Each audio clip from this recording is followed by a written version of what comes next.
Everyone, कैसे हैं आप सब लोग। Welcome to the platform of Physics Wallah. I am your biology educator, my name is doctor Arushi Tili और आज हम करने वाले हैं हमारे प्रवेश साइंस 2.0 बैच का second chapter of biology, that is reproductive health. तो ये लेक्चर मैं आप लोगों को रिकॉर्डेड प्रोवाइड कर रही हूं। देखो बेटा, हम लोग बैलेंस बना के चलेंगे। कुछ लेक्चर्स हम रिकॉर्डेड लेंगे, वैसे तो 90% लेक्चर्स हमारे लाइव रहेंगे, कुछ लेक्चर्स आपके रिकॉर्डेड रहेंगे।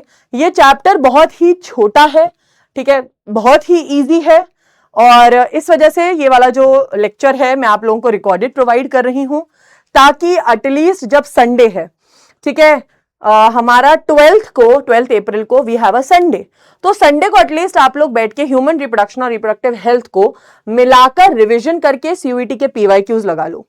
ठीक है, मैं ऑलरेडी बता देती हूं, अगर आपने टेलीग्राम चैनल नहीं ज्वाइन किया है तो कृपया करके टेलीग्राम चैनल ज्वाइन कर लेना। इस चैनल के ऊपर मैं आप लोगों को बेटा जो होते हैं क्वेश्चंस की पीडीएफ प्रोवाइड करूंगी।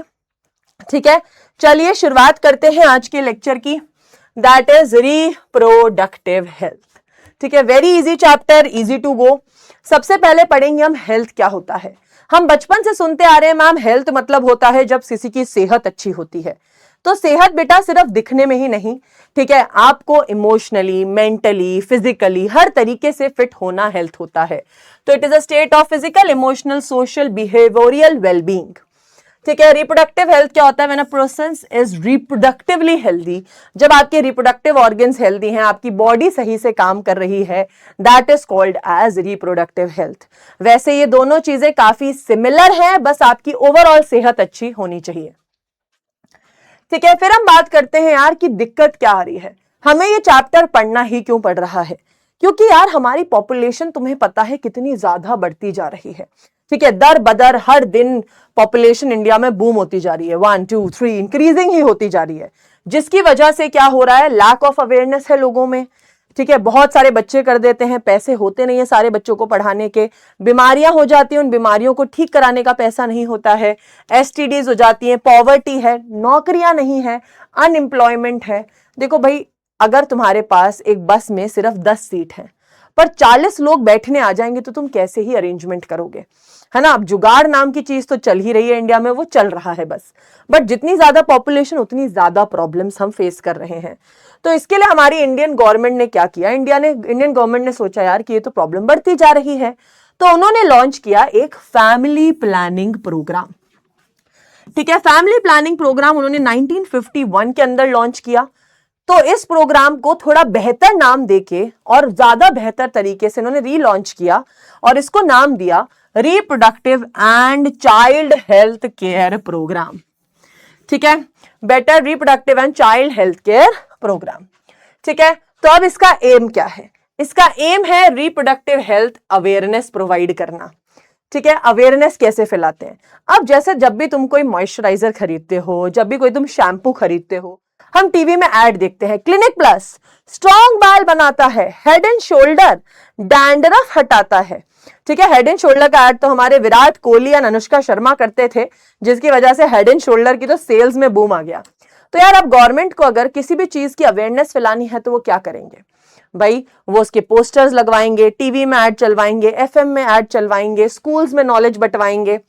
तो भाई ऑडियो विजुअल एडवर्टाइजमेंट्स करवाए, सेक्स एजुकेशन स्कूल्स में करवाई, बच्चों के अंदर सेक्स क्राइम्स के बारे में नॉलेज बढ़ाई, साथ में मेल और फीमेल के इक्वल राइट्स पे काम किया, अवेयरनेस अबाउट मेंस्ट्रुअल हाइजीन। भाई बहुत फीमेल्स को पता ही नहीं होता है पीरियड्स के समय हाइजीन कैसे मेंटेन किया जाता है। आज भी मैं बहुत सारे इंडिया के जब पब्लिक टॉयलेट्स में जाती हूँ, देखती हूँ यार लड़कियों ने जो सैनिटरी नैपकिन है पॉट में फ्लश किया हुआ है, इसी तरीके से सड़क पे पड़े हुए हैं, रैपर्स पड़े हुए हैं। हाइजीन इज समथिंग और वो होना चाहिए फॉलो। ठीक है, कॉन्ट्रासेप्टिव मेथड्स के बारे में awareness, pre and post natal care, बच्चा पैदा होना और उसके बाद उसकी केयर करना। ठीक है, then massive immunisation and vaccination. ठीक है, इम्यूनिटी प्रोवाइड करना, वैक्सीनेशंस लगवाना, राइट, ये सारी चीजें होनी चाहिए। तो इस चीज के लिए यार गवर्नमेंट ने पोस्टर्स बनवाए, लोगों में इस चीज की अवेयरनेस फैलवाया। ठीक है, बट ये पोस्टर्स वाली चीज अगर आप अपनी 12th बोर्ड की तैयारी कर रहे होते तो कई बार इंग्लिश के एग्जाम में पोस्टर्स बनवा देते हैं, बट अभी बस तुम्हें सिर्फ समझने की जरूरत है। अभी इसी प्रोग्राम के चलते हुए हमारे इंडिया के अंदर एक सेंट्रल ड्रग रिसर्च इंस्टीट्यूट है जो कि है लखनऊ शहर के अंदर। इस इंस्टीट्यूट ने भाई डेवलप की एक नॉन स्टेरॉइडल कॉन्ट्रासेप्टिव पिल जो लड़कियां खा सकती हैं और हफ्ते में एक ही बार खा सकती हैं। इसका नाम था सहेली। ठीक है, ये पिल बेटा लॉन्च करी किसने? CDRI लखनऊ ने, central drug research institute Lucknow. फिर सवाल आया कि अब एमनियोसेंटेसिस के टॉपिक पे, ये एमनियोसेंटेसिस क्या होता है? अब मान लीजिए एक फीमेल प्रेग्नेंट है, उन्हें कैसे पता चलेगा कि उनके बच्चे के अंदर कोई डाउन सिंड्रोम तो नहीं, कोई जेनेटिक एबनॉर्मैलिटी तो नहीं, कहीं उस बच्चे में कोई डिफेक्ट तो नहीं, वो मेल है कि फीमेल है, कैसे पता चलेगा? तो ये दोनों चीजें, that is sex determination and genetic abnormality की टेस्टिंग के लिए एमनियोसेंटेसिस का टेस्ट किया जाता है। ये टेस्ट प्रेगनेंसी के 14th या 18th वीक ऑफ प्रेगनेंसी में ही किया जाता है। इस प्रोसीजर में एक इंजेक्शन या एक सिरिंज ली जाती है। उस सिरिंज को फीमेल के एमनियोटिक सैक के अंदर इंसर्ट करके एमनियोटिक फ्लूइड कलेक्ट किया जाता है। ये फ्लूइड कलेक्ट करते हैं तो ऑब्वियसली इसमें जो बच्चा होता है इसके सेल्स होते हैं और सेल्स में होता है जेनेटिक मटेरियल, और उसी जेनेटिक मटेरियल से हम पता लगा पाते हैं जेनेटिक एबनॉर्मैलिटी और सेक्स ऑफ द चाइल्ड के बारे में। ठीक है, तो क्या होता है? Syringe is inserted in mother's amniotic sac and amniotic fluid around the foetus is collected. ठीक है, तो सेक्स डिटर्मिनेशन वाया एमनियोसेंटेसिस। अब क्या हुआ, इस टेक्निक का इंडिया में लोगों ने मिसयूज करना शुरू किया। लोग पता लगवा लेते थे कि उनका बच्चा मेल है कि फीमेल और फिर उस बच्ची को मरवा देते थे। ठीक है, तो मिसयूज कैसे किया? Leading to female foeticide, females को मारने लगे, जिसकी वजह से sex determination in India ban हो चुका है। आप एमनियोसेंटेसिस का टेस्ट करवा सकते हैं, बट उससे सिर्फ आप जेनेटिक एबनॉर्मैलिटी ही पता लगवा सकते हैं, ना कि sex data of the child. अब हम बात करते हैं कोई भी प्रोग्राम कब बेटर तरीके से फॉलो होता है। अगर मैं चाहती हूं तुम लोग सक्सेसफुल हो सीयूईटी के एग्जाम में, तो मैं चाहूंगी कि मैं प्रॉपर तरीके से पढ़ाऊं, तुम्हें प्रॉपर क्वेश्चंस दूं और फिर तुम प्रॉपर मेहनत करो। तो उसी तरह अगर मैं चाहती हूं ये आरसीएच प्रोग्राम अच्छे से चले, तो इसका इंफ्रास्ट्रक्चर बढ़िया होना चाहिए, डॉक्टर नर्सेस की अवेलेबिलिटी होनी चाहिए, जो जो चीजें मेंशन की गई हैं हर चीज की अवेलेबिलिटी होना जरूरी है। भाई मैं तुम्हें झूठे प्रॉमिस कर दूं कि बेटा मैं तो तुम्हें सीयूईटी के पीवाईक्यू कराऊंगी, क्वेश्चन कराऊंगी, और कराऊं नहीं, तो भाई गवर्नमेंट अगर कोई चीज बोल रही है उन्हें वो करना है, तभी वो प्रोग्राम सक्सेसफुल होगा। अब हम बात करते हैं पॉपुलेशन की। पॉपुलेशन आखिरकार होता क्या है? कितने सेम स्पीशीज के लोग एक जगह पर प्रेजेंट हैं, which is number of similar species present in a particular area at a particular time. Population की स्टडी को हम कहते हैं डेमोग्राफी। अब आपकी एनसीईआरटी देखो बहुत ही पुरानी किताब है, एनसीईआरटी अपने आप को अपडेट करना चाहती नहीं है, ज्यादा थोड़ी नखरेले हैं एनसीईआरटी जी।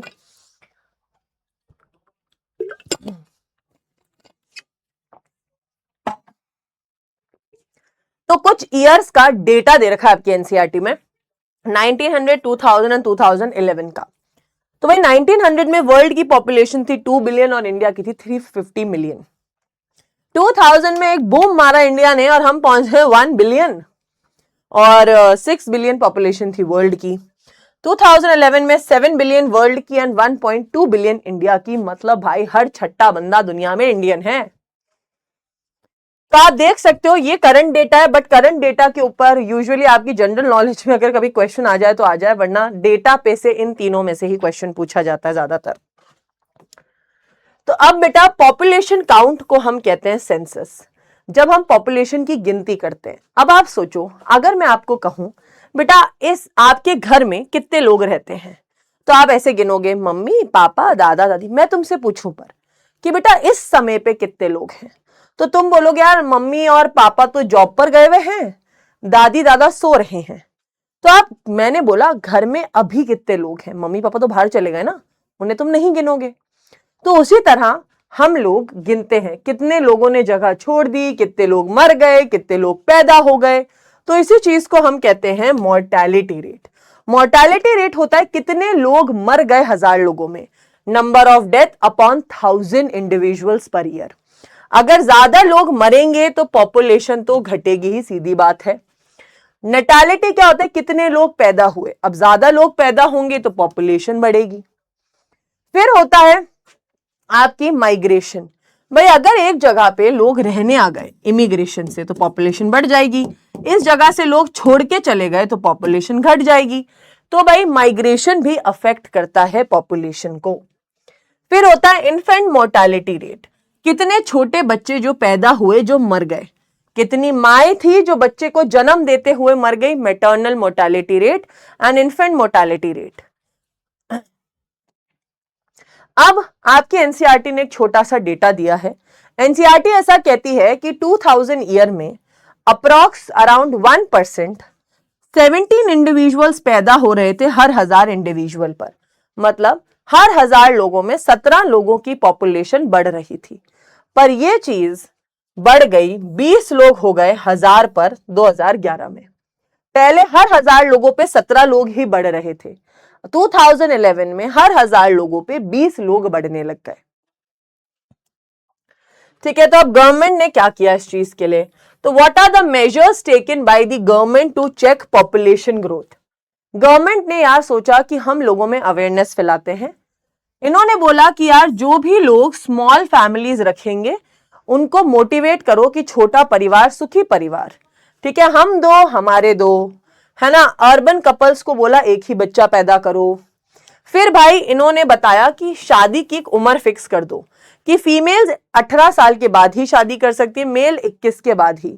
और अगर किसी का छोटा परिवार होगा तो उन्हें इंसेंटिव दो, पैसा दो, ताकि वो मोटिवेट हो छोटा परिवार रखने के लिए। तो इसी बात पर एक क्वेश्चन है, national level approach build by reproductive health society.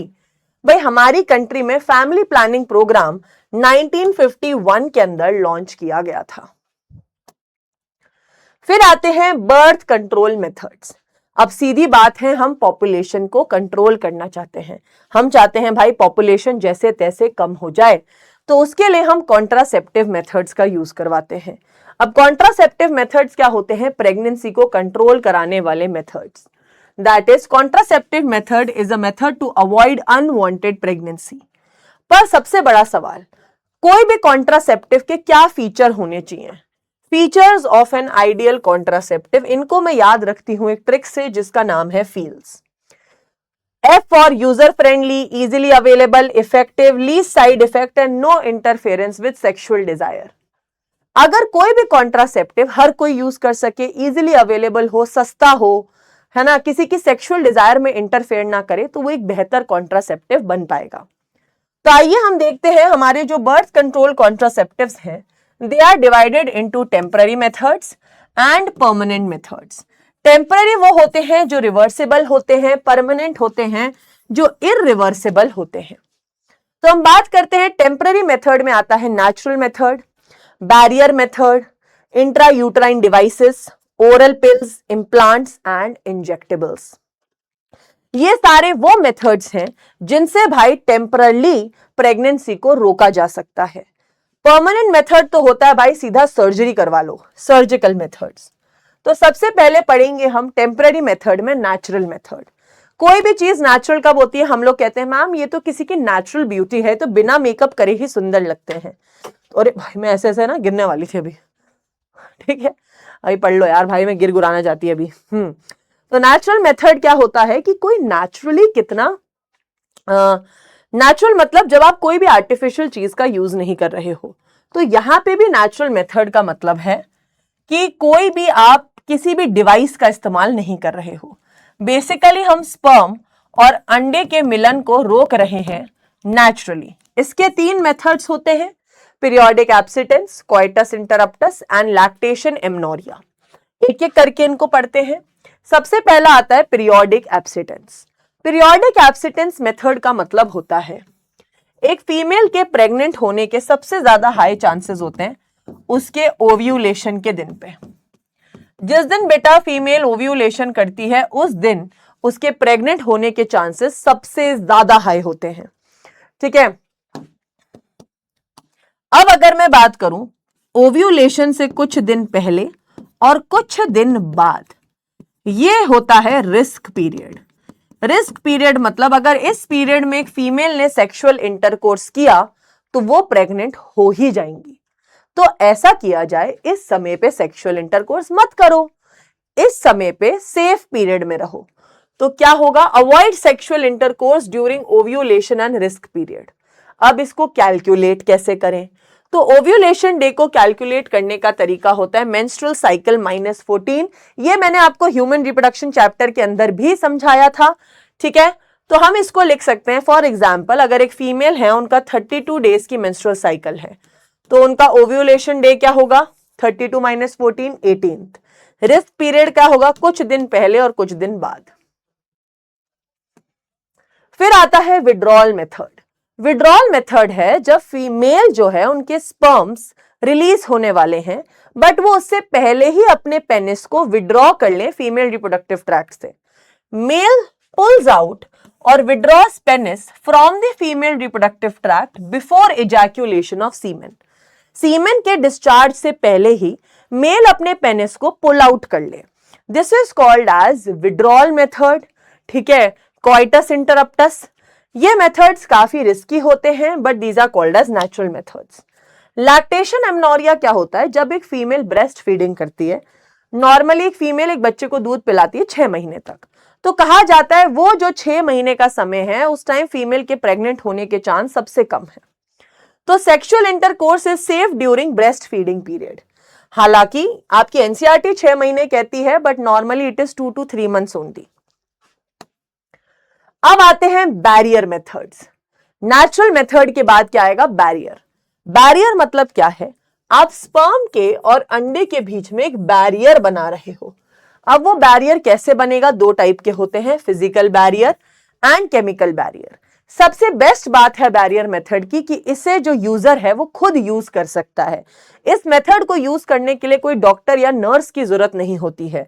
Physical barrier में मेल्स में आते हैं कॉन्डम्स एंड फीमेल्स में भी आते हैं condoms, diaphragms, vaults and cervical cap. Chemical barrier में आती हैं जेलीज एंड क्रीम्स। तो अगर हम बात करें कॉन्डम्स की, तो सबसे पहले आपको पता होना चाहिए कॉन्डम सिर्फ मेल्स में ही नहीं होते, फीमेल कॉन्डम्स होते हैं जिन्हें कहते हैं फेमिडोम। और कॉन्डम बने होते हैं रबर और लैटेक्स के, ये स्पर्म और अंडे का मिलन नहीं होने देते, ये नॉन रीयूजेबल होते हैं। ये सिर्फ एक लौता ऐसा मेथड है जो एसटीडीज को रोक सकता है। Only contraceptive method that prevents from sexually transmitted disease. सोचो, इतने सारे कॉन्ट्रासेप्टिव मेथड हैं, बट उसमें एक ही लौता ऐसा मेथड है। निरोध करके बेटा कॉन्डम का ब्रांड इंडिया में यूज किया जाता है सबसे ज्यादा, क्योंकि गवर्नमेंट ने इस ब्रांड को फ्री डिस्ट्रीब्यूशन किया था। फीमेल कॉन्डम्स को फेमिडोम कहते हैं। फिर आते हैं diaphragm, cervical cap and vaults. ये क्या होते हैं, ये भी रबर से बने होते हैं, इन्हें सिर्फ फीमेल्स यूज कर सकती हैं, है ना, और ये रियूजेबल होते हैं, ये एसटीडी या एसटीआई से नहीं बचाते हैं, ठीक है। ये भी यूज किए जा सकते हैं बैरियर मेथड में। देन आते हैं केमिकल मेथड्स बैरियर के अंदर ही, जाते हैं जेलीज एंड क्रीम्स। बेसिकली ये मॉइस्चराइजर या लोशन की तरह होते हैं जो कि एक्सटर्नल जेनिटलियल ऑर्गन्स पे लगाए जाते हैं, ताकि it kills the sperms by creating acidic pH, और ये इंक्रीज कर देते हैं एफिशिएंसी ऑफ फिजिकल बैरियर्स को भी। अब आता है IUDs, that is the third temporary method. IUD होते हैं इंट्रा यूटराइन डिवाइसेस। ये क्या होते हैं, ये इंडिया में सबसे ज्यादा most widely accepted method of contraception in India, ठीक है। ये मेथड, सबसे बड़ी प्रॉब्लम इस मेथड की है कि ये कोई इंसान खुद से नहीं क्या कर सकता है यूज, ये सिर्फ पर्सनलाइज्ड या स्पेशलाइज्ड डॉक्टर या नर्स ही इंसर्ट कर सकते हैं, ठीक है। आइडियल कॉन्ट्रासेप्टिव है उन हर इंसान के लिए जो अपने बच्चों में गैप चाहता है। मान लीजिए एक पेरेंट्स हैं, उन्होंने एक बच्चा कर लिया, वो चाहते हैं दूसरा बच्चा 3 साल बाद या 5 साल बाद करना या 7 साल बाद, तो वो आईयूडीज इंसर्ट करवा सकते हैं ताकि वो बच्चों के बीच में गैप दे सके। अब आईयूडीज 2 तरीके के होते हैं, non medicated and medicated. Non medicated IUDs का नाम है जैसे लिपीज लूप। मेडिकेटेड आईयूडी आते हैं जैसे copper releasing IUD, copper T, copper 7 and multi load 375। Hormonal IUD में आते हैं प्रोजेस्टासर्ट एंड LNG-20। एग्जाम्पल बहुत इंपॉर्टेंट है, इनके एग्जाम्पल पर ही क्वेश्चन पूछ लिए जाते हैं आपके CUET के PYQ में। अगेन मैं बता रही हूं आपके सीयूईटी के पीवाईक्यू में इनके एग्जाम्पल पर क्वेश्चन पूछा जा चुका है। ठीक है, ज्यादातर आपके सीयूईटी में कॉपर रिलीजिंग और हार्मोन रिलीजिंग आईयूडी पर भी क्वेश्चन पूछा जा चुका है पीवाईक्यू। कॉपर रिलीजिंग आईयूडी क्या होते हैं? जो यूट्रस में इंसर्ट होने के बाद, मतलब आप मान लीजिए ये है आपका यूट्रस,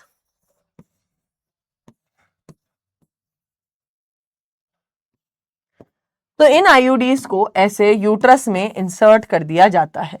यूट्रस में इंसर्ट होने के बाद जो कॉपर रिलीजिंग आईयूडी है ये यूट्रस में कॉपर आयंस रिलीज करती है, और हार्मोन रिलीजिंग जो आईयूडी है वो यूट्रस में एस्ट्रोजन या प्रोजेस्टेरोन जैसे हार्मोन्स रिलीज करती है।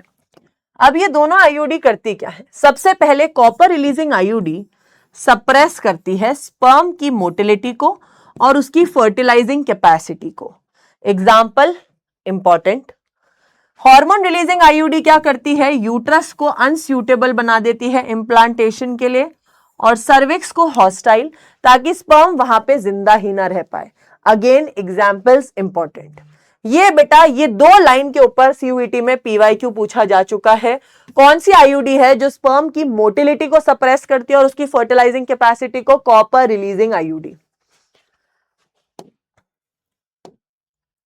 फिर आती हैं ओरल कॉन्ट्रासेप्टिव पिल्स। अब हम पढ़ने वाले हार्मोनल मेथड्स। हार्मोनल मेथड क्या होते हैं? कई बार देखो आपकी बॉडी में हार्मोन्स का बहुत रोल है। कोई भी हार्मोन बॉडी में कम या ज्यादा होने से बॉडी पे इफेक्ट पड़ता है। तो ओरल पिल्स क्या दो तरीके की होती हैं, steroidal and non steroidal. Non steroidal हमने एग्जाम्पल पढ़ाई था थोड़ी देर पहले, सहेली। स्टेरॉइडल में दो आती हैं, एक सिर्फ प्रोजेस्टेरोन हार्मोन से बनी हुई, एक एस्ट्रोजन और प्रोजेस्टेरोन का कॉम्बो। इन पिल्स को अब खाया कैसे जाता है? सो बेसिकली ये जो पिल्स होती हैं इनको पीरियड्स के तीसरे या पांचवें दिन पे शुरू किया जाता है। मान लीजिए किसी को 3 अप्रैल को पीरियड्स आए, अब वो फीमेल 3 अप्रैल से पिल खाना शुरू करेगी 21 दिन तक। 2 3 4 5 6 7 8 9 10 11 12 13 14 15 16 17 18 19 20 21 21 डेज तक वो फीमेल कंटिन्यूसली उस पिल को खाएगी। 21 दिन खाने के बाद वो भाई 7 दिन का गैप देगी, 1 2 3 4 5 6 7, फिर वो वापस से खाना शुरू कर देगी। तो भाई 21 दिन तक फीमेल पिल्स खाती है, फिर 7 दिन नहीं खाती, फिर 21 दिन खाती है, फिर 7 दिन नहीं खाती। तो स्टार्ट कैसे करती है? 3rd या 5th day of menstrual cycle से 21 दिन तक खाती है, 7 दिन पिल को नहीं खाती। अब बात करते हैं सहेली की। सहेली एक नॉन स्टेरॉइडल पिल है। इसको कैसे खाया जाता है? ये पिल बेटा सिर्फ हफ्ते में एक ही बार खाते हैं। दैट इज वाई इसका सबसे पहला एडवांटेज ही है, वो पिल को 21 दिन खा रहे हैं, इसको हफ्ते में एक ही बार खा रहे हो। सिर्फ फीमेल्स खा सकती हैं और ये नॉन स्टेरॉइडल। अब ये पिल करती क्या है? तो मान लीजिए ये एक फीमेल का यूट्रस है। इस यूट्रस के अंदर बेटा यहां पे एंडोमेट्रियम की लेयर में कुछ रिसेप्टर्स होते हैं। ठीक है, सहेली क्या करती है? ये दवाई इन रिसेप्टर्स को ब्लॉक कर देती है। तो क्या करती है Saheli? Block oestrogen receptors present in endometrium of uterus, further causes no implantation, ताकि यूट्रस में इम्प्लांटेशन ही ना हो पाए।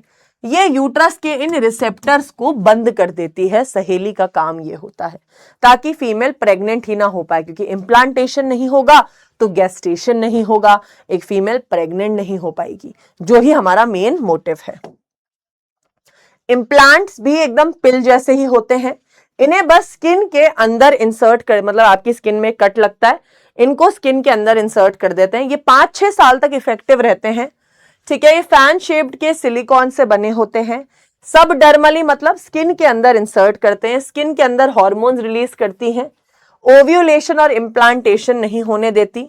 ठीक है, और स्पर्म्स अगर अंदर आएंगे बॉडी में तो उन्हें मारने का काम करती है। इंजेक्टेबल्स भी ओरल पिल्स जैसे ही हैं, बस अगर कोई लोग, जैसे कई लोग होते हैं जिनको दवाई खाने से दिक्कत है कि अगर दवाई खाएंगे तो हमें उल्टी हो जाती है, तो इंजेक्शन लगवा लो। इंजेक्शन क्या करता है? सेम एज पिल्स, बस इंजेक्शन के फॉर्म में इन हॉर्मोन्स को बॉडी में डाला जा रहा है। ठीक है, अब आओ क्वेश्चन देखते हैं। Which period of menstrual cycle is called as the risky period? भाई हमें पता है ओव्यूलेशन 14th दिन पे है, इसके आसपास 10th और 17th day is called as the risk period. Select the hormone releasing IUD. Lippes loop तो नॉन मेडिकेटेड है, ये कॉपर रिलीजिंग है, ये हार्मोन है पर ये नहीं, ये हार्मोन है पर वो नहीं, ये दोनों हार्मोन है प्रोजेस्टासार्ट एंड LNG-20। अब आ जाओ सर्जिकल मेथड्स पे। अब मान लीजिए एक कपल है, अब वो उनके बच्चे हो गए, अब वो नहीं चाहते और बच्चा करना and they want to live a happy sexual life and they don't want कि अब वो फीमेल प्रेग्नेंट हो, तो एक परमानेंट मेथड करवा सकते हैं। जैसे जो मेल्स होते हैं उनमें होती है वैसेक्टॉमी, मतलब वासा डिफरेंस को काट के बांध दो ताकि स्पर्म ट्रांसपोर्ट ही नहीं हो पाएगा। फीमेल्स में फेलोपियन ट्यूब को काट के बांध दो ताकि अंडा ट्रांसफर ही नहीं हो पाएगा। फीमेल्स में फेलोपियन ट्यूब को काटते हैं इसलिए ट्यूबेक्टॉमी, इसमें वासा डिफरेंस को काटते हैं वैसेक्टॉमी। ठीक है, मेल्स में क्या होता है वैसेक्टॉमी, जिसमें स्पर्म्स के ट्रांसपोर्ट को रोकते हैं, वासा डिफरेंस को काटते हैं। ये फीमेल्स में होता है, इसमें ओवा के ट्रांसपोर्ट को रोकते हैं और फेलोपियन ट्यूब को काटते हैं। अब आप देख सकते हो यहां पे एक डायग्राम दे रखा है, फेलोपियन ट्यूब को काट के बांधा हुआ है, हमें क्लियरली पता चल रहा है this diagram is of tubectomy. ठीक है, आ जाइए बात करते हैं हम side effect of birth control pills.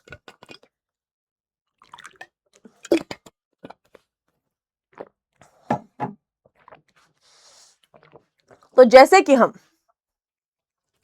बात कर रहे थे कि यार कई लोग birth control pills, injections, barrier method सब यूज कर रहे हैं, क्या मैम किसी की बॉडी में इससे कोई साइड इफेक्ट नहीं होंगे? होंगे।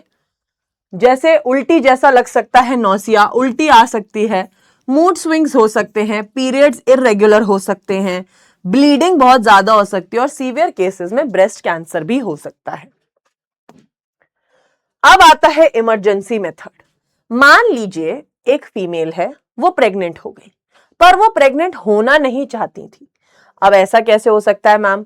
मान लीजिए किसी फीमेल ने सेक्सुअल इंटरकोर्स किया and they didn't want to get pregnant, but उन्हें लग रहा है कि सीमेन उनके फीमेल रिप्रोडक्टिव ट्रैक्ट के अंदर है। तो अब उस समय पे क्या किया जा सकता है? यूजुअली मान लीजिए कोई रेप केस है, तो भाई अगर सिर्फ 72 आवर्स हुए हैं फॉर द सेक्सुअल इंटरकोर्स, वो सीमेन जब से है, तो आई पिल या अनवांटेड 72 खाई जा सकती है 72 आवर्स के with in, which is effective. पर अगर मैम उसे 72 आवर्स से ज्यादा हो गए, महीना भर हो गया, 2 महीना हो गया, 1 हफ्ता हो गया, तो भाई एक ही चीज होती है which is called as abortion. But abortion को हम साइंस के टर्म्स में MTP कहते हैं, मेडिकल टर्मिनेशन ऑफ प्रेगनेंसी। ठीक है, मेडिकल टर्मिनेशन ऑफ प्रेगनेंसी आखिरकार होता क्या है? Used in case of unwanted pregnancy. Majorly pregnancy में क्या होता है, मान लीजिए कोई फीमेल अनइंटेंशनली प्रेग्नेंट हो गई, और आपको मैं बताऊं around 40 to 50 million MTP perform की जाती हैं हर साल, जिसमें से 1/5 ऑफ टोटल प्रेगनेंसी जो कंसीव हो रही है वो तो अबॉर्ट ही कर दी जा रही हैं। इंडिया में MTP लीगलाइज हुआ था 1971 में और MTP अमेंडमेंट एक्ट आया था 2017 में। इन ईयर्स को याद रखेंगे, क्वेश्चन पूछा जा सकता है डायरेक्ट कि MTP इंडिया में कब लीगलाइज हुआ? 1971। MTP अमेंडमेंट एक्ट कब आया? 2017। तो हम बात करते हैं अबॉर्शन किन केसेस में किया जा सकता है। पहला केस हो सकता है कोई जेनेटिक एबनॉर्मैलिटी है बच्चे में, कोई रेप का केस है, कोई फीमेल अनइंटेंशनली प्रेग्नेंट हो गई है, एक फीमेल की बॉडी में एक्टोपिक प्रेगनेंसी हो गई। एक्टोपिक प्रेगनेंसी क्या होता है? बच्चा कायदे से यूट्रस में डेवलप होना चाहिए था पर वो फेलोपियन ट्यूब में डेवलप होने लग गया। This is called as ectopic pregnancy, जब बॉडी में यूट्रस की जगह बच्चा कहीं और बनने लगे। इस केस में फीमेल के बाकी ऑर्गन्स खराब हो सकते हैं, इसलिए अबॉर्शन ही एक टेक्निक है। तो MTP किस केस में की जा सकती है? भाई अगर फीमेल को सिर्फ पहले 3 महीने हुए हैं तो वो एक डॉक्टर की परमिशन से अबॉर्शन करवा सकती है, पर फीमेल को अगर दूसरे दैट इज सेकेंड ट्राइमेस्टर चल रहा है, 6 महीने अराउंड हो गए हैं, सेफ नहीं है अबॉर्शन, पर वो 2 डॉक्टर की परमिशन से अबॉर्शन करवा सकती हैं। अब अबॉर्शन का लोगों ने, एमटीपी का लोगों ने इंडिया में गलत इस्तेमाल करने लगे। कैसे? सबसे पहले एमनियोसेंटेसिस से वो सेक्स ऑफ द चाइल्ड जानते थे। जैसे ही जेंडर फीमेल पता चलता था उसका अबॉर्शन करा देते थे। फीमेल फीटिसाइड, ठीक है, फीमेल फीटिसाइड।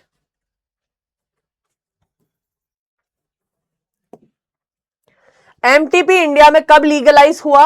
1971। ठीक है, अब हम बात करते हैं कुछ सेक्सुअली ट्रांसमिटेड डिजीजेस के। अब एक मेल और फीमेल बेटा जब सेक्सुअल इंटरकोर्स करते हैं तो उस समय हो सकता है मेल की बॉडी में कोई बीमारी हो जो फीमेल में चली जाए, या फीमेल की बॉडी में कोई बीमारी हो जो मेल में चली जाए। तो इन बीमारियों को हम एसटीडी या एसटीआई, सेक्सुअली ट्रांसमिटेड इन्फेक्शन, या वेनेरियल डिजीजेस भी कहते हैं।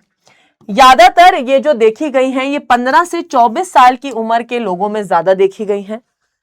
बैक्टीरियल, प्रोटोजोअन और वायरल डिजीजेस होती हैं। बैक्टीरियल डिजीजेस के एग्जाम्पल हैं गोनोरिया, सिफिलिस, क्लेमाइडियासिस। प्रोटोजोअन के एग्जाम्पल हैं ट्राइकोमोनियासिस। एंड वायरल के एग्जाम्पल हैं genital herpes, hepatitis B, genital warts and AIDS. ये सारी बीमारी बेटा सेक्सुअली ट्रांसमिटेड डिजीजेस हैं। ठीक है, इनमें से कुछ डिजीज हैं जो अगर किसी को हो जाए बेटा तो क्योरेबल भी नहीं है, ठीक भी नहीं हो सकती हैं, जैसे एड्स, हेपेटाइटिस बी, हर्पीज, इनका कोई इलाज और नहीं है। तो एचआईवी कैसे फैलता है? एचआईवी फैलता है, मान लीजिए कोई माँ है, मदर है, उनको एचआईवी है तो प्लेसेंटा के थ्रू उनके बच्चे को हो सकता है। कोई ड्रग्स ले रहे हैं कोई लोग नीडल के थ्रू, और वो नीडल 100 लोग यूज कर रहे हैं तो ऑफ कोर्स उनमें से किसी को एड्स हुआ तो फैल सकता है। Through sexual intercourse with multiple partners, किसी इंसान ने एक इन्फेक्टेड एड्स के पर्सन के साथ सेक्सुअल इंटरकोर्स कर लिया, या फिर इन्फेक्टेड ब्लड ट्रांसफ्यूजन हो गया। अब साइन एंड सिम्टम्स, ज्यादातर बेटा इनको हिंदी में कहते हैं गुप्त रोग। अब होता क्या है, जब भी किसी को सेक्सुअली ट्रांसमिटेड डिजीज होती है तो लोग बहुत ज्यादा शर्माने लगते हैं, यार हमें तो ये हो गया, हम तो डॉक्टर के पास जाएंगे नहीं, शर्म आती है। इसके अर्ली सिम्टम्स होते हैं खुजली होना, इचिंग, फ्लूइड डिस्चार्ज होना, पेन होना, रेडनेस और स्वेलिंग होना। अब अगर ये बीमारी बढ़ गई तो इसके सिम्टम्स हो जाते हैं पीआईडी, पेल्विक इन्फ्लेमेटरी डिजीज, या अगर उस फीमेल के बच्चा मरा हुआ पैदा हो सकता है, still birth, ectopic pregnancy, cancer, या फ्यूचर में इनफर्टिलिटी। अब क्या किया जा सकता है कि एसटीडी ना हो? भाई कॉन्डम्स का इस्तेमाल करें, अवॉइड शेयरिंग नीडल्स, मल्टीपल लोगों के साथ सेक्सुअल इंटरकोर्स ना करें, अगर कोई बीमारी हो तो कंसल्ट अ गुड डॉक्टर। तो भाई यहां पूछा है वेनेरियल डिजीज। वेनेरियल क्या होती है? एसटीडीज। ये कैसे फैल सकती हैं? स्टेराइल नीडल से नहीं बेटा, स्टेराइल मतलब साफ सुथरी नीडल है, डिसइंफेक्टेड नीडल है, इससे कैसे होगा STD? Transfusion of blood from infected person, yes. Infected mother से फीटस में, यस। किसिंग से, इनहेरिटेंस से नहीं, which means B and C are the only correct options. अब हम पढ़ते हैं इनफर्टिलिटी का टॉपिक। इनफर्टिलिटी आखिरकार क्या होता है? इनफर्टिलिटी होता है जब एक कपल बच्चे पैदा करने लायक नहीं रहता।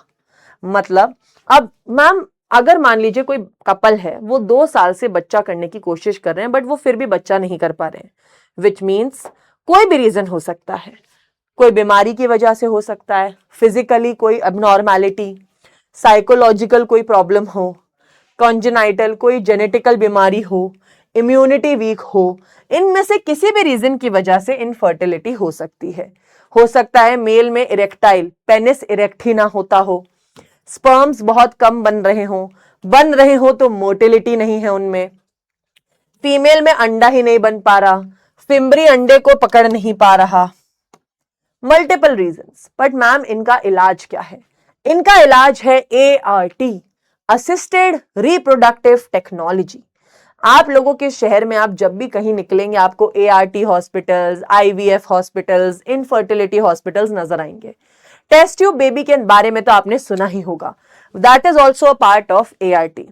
ठीक है, तो इन विट्रो फर्टिलाइजेशन क्या होता है? जब फर्टिलाइजेशन बॉडी के बाहर कराया जाए, मतलब जाइगोट जो बन रहा है वो बॉडी के अंदर नहीं लेबोरेटरी में बनाया जाए, उन टेक्निक्स को कहते हैं इन विट्रो फर्टिलाइजेशन, जिनमें दो टेक्निक्स आती हैं, gift and ICSI. In vivo क्या होता है, फर्टिलाइजेशन बॉडी के अंदर हो रहा है।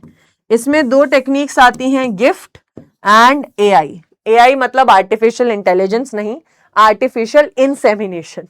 ठीक है, अब इन चारों टेक्निक्स को एक एक करके पढ़ते हैं। सबसे पहले पढ़ेंगे हम जिफ्ट को। अब जिफ्ट क्या होता है? जिफ्ट मतलब होता है भाई, जब क्या हो रहा है, टेस्ट ट्यूब बेबी प्रोग्राम भी हम जिफ्ट को कहते हैं। पीवाईक्यू में काफी कॉमनली पूछा जाता है जिफ्ट के बारे में, सीयूईटी में। आप एक मेल से उसका स्पर्म लीजिए, फीमेल से उनका अंडा लीजिए, टेस्ट ट्यूब में दोनों का फर्टिलाइजेशन कराओ। अब हो सकता है मेल स्पर्म नहीं बना रहा तो डोनर का ले लो, या फीमेल अंडा नहीं बना पा रही तो डोनर का ले लो। फिर अगर उसको जाइगोट 8 सेल स्टेज से कम है तो उसको फेलोपियन ट्यूब में ट्रांसप्लांट कर दो। अगर zygote more than 8 cell stage है तो उसको यूट्रस में ट्रांसप्लांट कर दो। ठीक है, इसे कहते हैं इंट्रा यूट्राइन ट्रांसफर, यूट्रस में ट्रांसफर करना, आईयूटी। ठीक है, नेक्स्ट टेक्निक है इंट्रासाइटोप्लाज्मिक स्पर्म इंजेक्शन। मतलब अब क्या किया जाएगा, आप मेल की बॉडी में से स्पर्म को निकालेंगे, ठीक है, और फिर आप लेबोरेटरी के अंदर फीमेल के अंडे में इंजेक्ट करेंगे इस स्पर्म को। ठीक है, तो माइक्रो इंजेक्शन का इस्तेमाल किया जाता है, ओवा को बाहर निकालते हैं फीमेल से, स्पर्म के न्यूक्लियस को माइक्रो नीडल से निकाल के अंडे के न्यूक्लियस से, ओवा के न्यूक्लियस से फ्यूज कराते हैं लेबोरेटरी में, और फर्टिलाइजेशन लेबोरेटरी में करवाते हैं, जैसे हमने जिफ्ट में कराया, सेम हम आईसीएसआई में भी कराते हैं। अब आता है तीसरा टेक्निक जिसे कहते हैं gift, gamete intrafallopian transfer.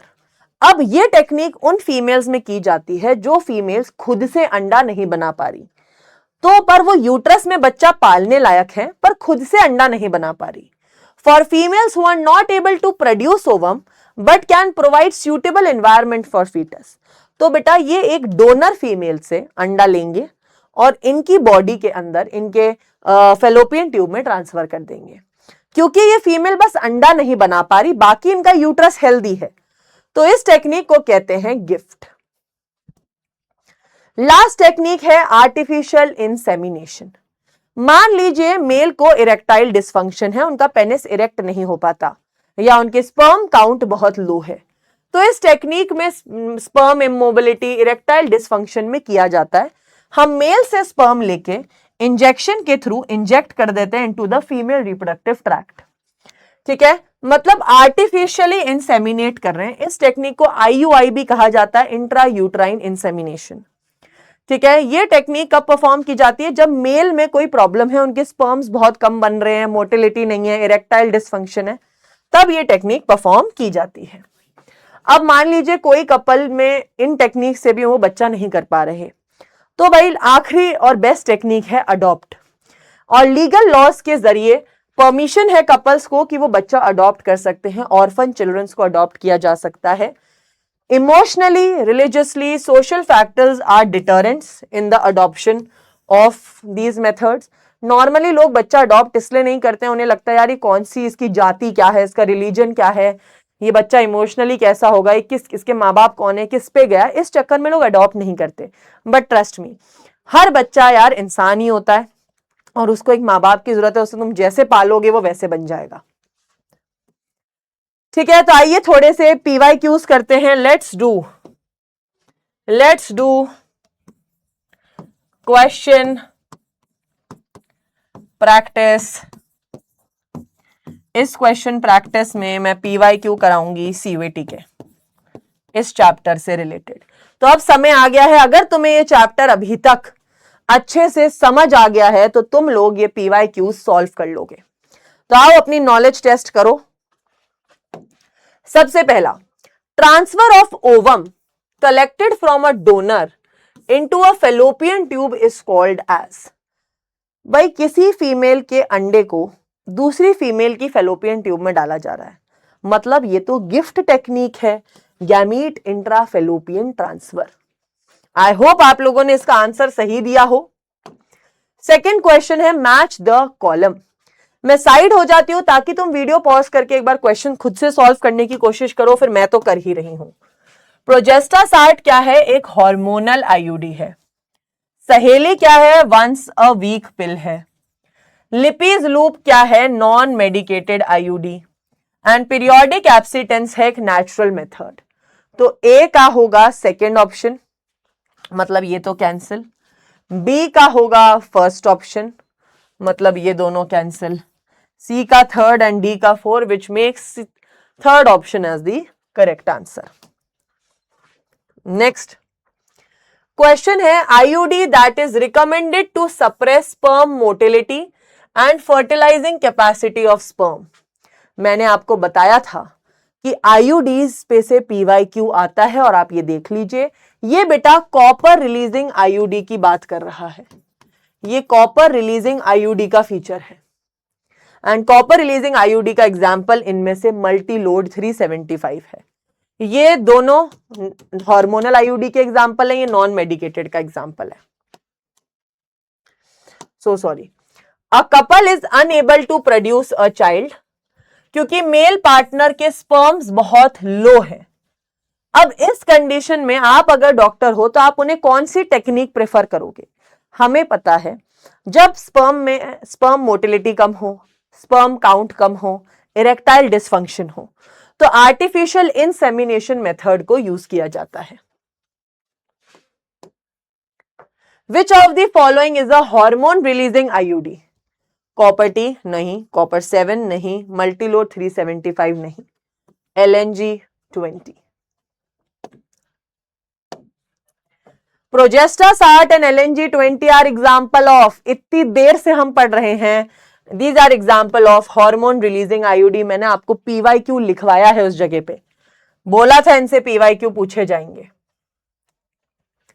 Question है, determining the sex of an unborn child followed by MTP is illegal. सही बात है भाई, किसी बच्चे का सेक्स जान के उसको अबॉर्ट कराना इलीगल है।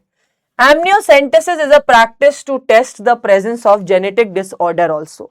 सही बात है, दोनों स्टेटमेंट सही हैं, पर ये इसका रीजन डिफाइन नहीं करती है।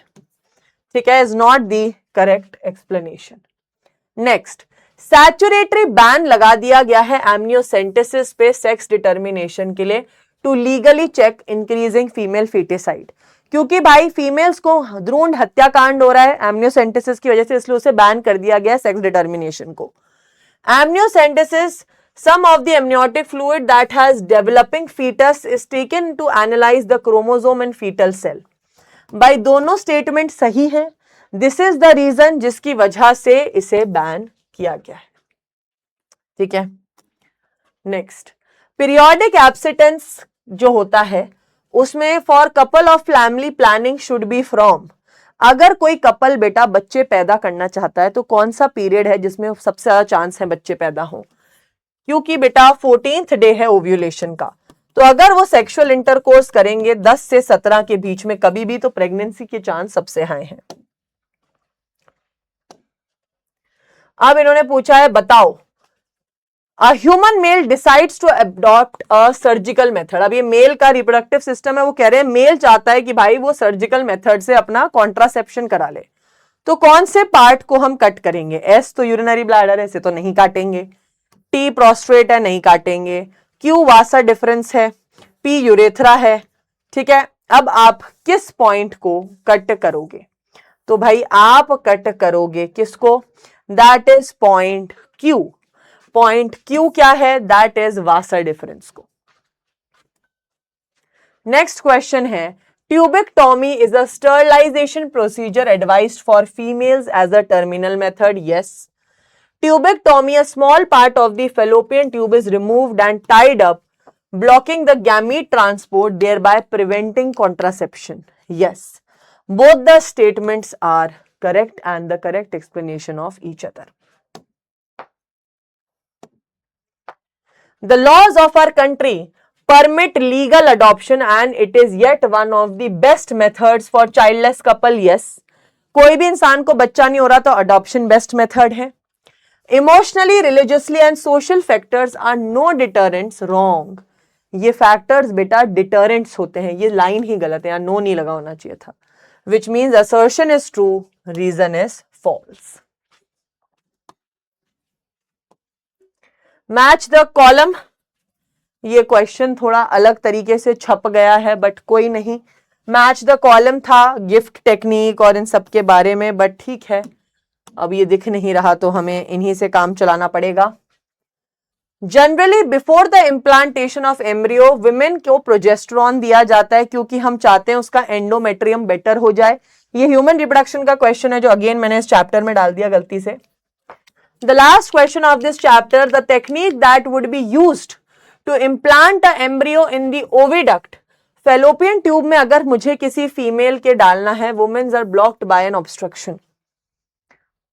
अब आप यहां पे देखो, ये बोल रहे हैं कोई टेक्निक करनी है जिसमें भाई बच्चा डालना है एक फीमेल की फेलोपियन ट्यूब में, क्योंकि वो खुद तो अंडा फेलोपियन ट्यूब में ला नहीं पा रही।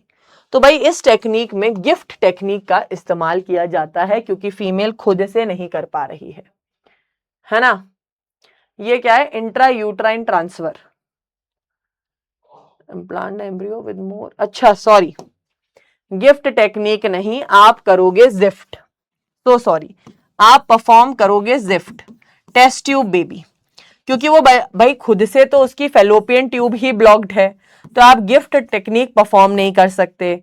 IUI तो मेल्स में प्रॉब्लम होती है तब करते हैं, तो भाई गिफ्ट टेक्निक्स नहीं, जिफ्ट, जहां पर फीमेल का हम फर्टिलाइजेशन कराएंगे टेस्ट ट्यूब में और फिर फीमेल के डायरेक्टली ट्रांसफर कर देंगे हम यूट्रस में, क्योंकि उसकी फेलोपियन ट्यूब तो ब्लॉक्ड है। तो ये पॉसिबल जिफ्ट में ही है, ठीक है। सो अगर हम देखें तो हमारा ये चैप्टर हो चुका है खत्म, है ना। एंड ओवरऑल अगर हम देखें तो चैप्टर बहुत इजी था, रिकॉर्डिंग भी आपकी ज्यादा देर की नहीं है, मुश्किल से 50 मिनट का तो ये लेक्चर है, तो आई थिंक आप इतना तो पढ़ ही सकते हैं। मुझे कमेंट सेक्शन में बताना आप में कितने क्वेश्चंस आपके सही हुए PYQs में, ठीक है, क्या आपका स्कोर रहा और आपको आज का लेक्चर कैसा लगा। तो हमारे यार 13 चैप्टर्स ऑफ बायोलॉजी में से 2 चैप्टर्स कंप्लीट हो चुके हैं, human reproduction and reproductive health, ठीक है। अब बचता है हमारा सेक्सुअल रिप्रोडक्शन फ्लावरिंग प्लांट्स, जो हम 13th से स्टार्ट करेंगे, ठीक है। कल तो अब संडे है आपका, तो हम 13th से स्टार्ट करेंगे एंड इसको अच्छे से पढ़ेंगे, ठीक है। तब तक आप लोग अच्छे से पढ़िए एंड मुझे अपना स्कोर जरूर कमेंट सेक्शन में बताना। एंड तब तक meet you all, love you all, good night, bye bye.